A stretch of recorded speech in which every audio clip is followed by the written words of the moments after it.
Good evening to all. FLN baseline test అనేది మన స్టేట్‌లో ఉన్న అన్ని గవర్నమెంట్ మేనేజ్మెంట్ స్కూల్స్‌లో ప్రైమరీ క్లాసెస్ అయిన 1-5 క్లాస్ స్టూడెంట్స్ అందరికీ ఈ అసెస్మెంట్ అనేది చేయబడుతుంది. సో, దీనికోసం ఇప్పటికే ఏ క్లస్టర్‌లో ఎవరు ఈ అసెస్మెంట్ కంప్లీట్ చేయాలి, మ్యాప్ చేయడం అనేది అండ్ ఆ డేటా మీ డిస్ట్రిక్ట్ ఆఫీస్ గ్రూప్స్‌లో కూడా షేర్ చేయడం జరిగింది. ముఖ్యంగా ఎవ్రీ క్లస్టర్‌కి ఒక సీఆర్‌పీని, ఒక డైట్ స్టూడెంట్‌ని ఆర్ వీరు లేని దగ్గర ఒక క్లస్టర్ టీచర్‌ని మ్యాప్ చేయడం జరిగింది. అండ్ వీరు కాకుండా బఫర్‌గా కూడా కొంతమంది ఎన్యూమరేటర్స్‌ని మ్యాప్ చేశాం. కాబట్టి అవసరమైన దగ్గర ఈ ఎన్యూమరేటర్స్‌ని సర్వీసెస్‌ని యుటిలైజ్ చేసుకోండి. సో, ఇక ఈ అసెస్మెంట్ ఎలా కండక్ట్ చేయాలో చూద్దాం. ఫస్ట్‌లీ మ్యాప్ చేయబడిన వారు మీ మొబైల్‌లోని లీప్ యాప్‌లో మీ క్రెడెన్షియల్స్‌తో లాగిన్ అవ్వాలి. లాగిన్ అయిన తర్వాత ఇక్కడ కనిపిస్తున్న ఇంటర్ఫేస్ అనేది వస్తుంది. సో, ఇక్కడ స్టూడెంట్ మీద క్లిక్ చేయాలి. ఇప్పటికే సీఆర్‌పీస్ అండ్ సీఆర్‌టీస్ అందరికీ లీప్ యాప్ మీద అవగాహన ఉంది అండ్ వాళ్ళు అటెండెన్స్ వేస్తున్నారు. అండ్ రీసెంట్‌గా డైట్ స్టూడెంట్స్ కూడా రిజిస్టర్ అయ్యి అటెండెన్స్‌ని మార్క్ చేస్తున్నారు. సో, డైట్ స్టూడెంట్స్ ఏమి ఇబ్బంది పడనవసరం లేదు. ఈజీ స్టెప్స్‌లో అసెస్మెంట్ ఎలా కండక్ట్ చేయాలో ఇప్పుడు చూద్దాం.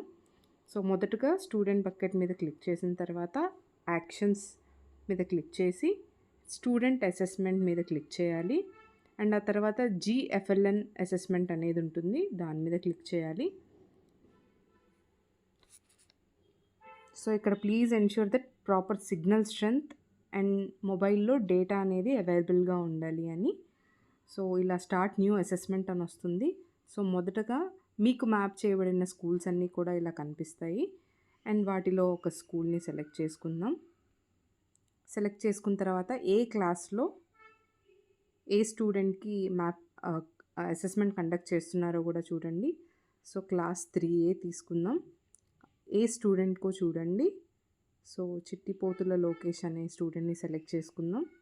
And then proceed to assessment దీని మీద క్లిక్ చేయండి. క్లిక్ చేసిన తర్వాత ఇలా మనకి డిఫరెంట్ కైండ్ ఆఫ్ క్వెషన్స్ అనేవి మనకి వస్తాయి. అండ్ ఇలా కొన్ని స్పీచ్‌లో ఉంటాయి, కొన్ని ఐడెంటిఫికేషన్ ఆఫ్ లెటర్స్ అండ్ వర్డ్స్‌లో ఉంటాయి, కొన్ని రీడింగ్ సెంటెన్సెస్ ఉంటాయి అండ్ రైటింగ్ అసెస్మెంట్ వచ్చేసరికి పేపర్ మీద రాయడం అనేది జరుగుతుంది. సో, ఫర్ ఎగ్జాంపుల్ ఇక్కడ చూస్తే ఇది ఐడెంటిఫికేషన్ అనమాట. సో, ఇక్కడున్న ఇమేజ్‌ని పిల్లవాడు గుర్తించాడా లేదా అనేది ఆ స్టూడెంట్ ఆన్సర్ చెప్పగానే correct answer or wrong answer మీద క్లిక్ చేయండి. సో, కరెక్ట్ ఆన్సర్ కాబట్టి ఇది క్లిక్ చేసి వెంటనే నెక్స్ట్ మీద క్లిక్ చేయండి. If you want to proceed click on yes. ఇలా నెక్స్ట్ క్వెషన్‌కి అనేది వెళ్తాం. ఇప్పుడు ఈ సెకండ్ క్వెషన్ వచ్చేసి స్పీచ్ రిగార్డింగ్ అనమాట. సో, ఇక్కడ కనిపిస్తున్న ఇమేజ్‌ని ఆ స్టూడెంట్ పలకగలుగుతున్నారా లేదా అనేది. సో, ఇక్కడ స్పీచ్ సింబల్ కనిపిస్తుంది కదా! ఆ స్పీచ్ సింబల్ మీద మనం ఒకసారి క్లిక్ చేసి రికార్డ్ చేయొచ్చు. సో, ఫస్ట్ టైం చేసేటప్పుడు మాత్రం ఫస్ట్ అసెస్మెంట్ ఫస్ట్ స్టూడెంట్‌కి చేసేటప్పుడు మాత్రం జస్ట్ ఒక్కసారి Google permission visiting the site అనేది మీరు ఎనేబుల్ చేస్తే ఇంక తర్వాత చేయనవసరం లేదు.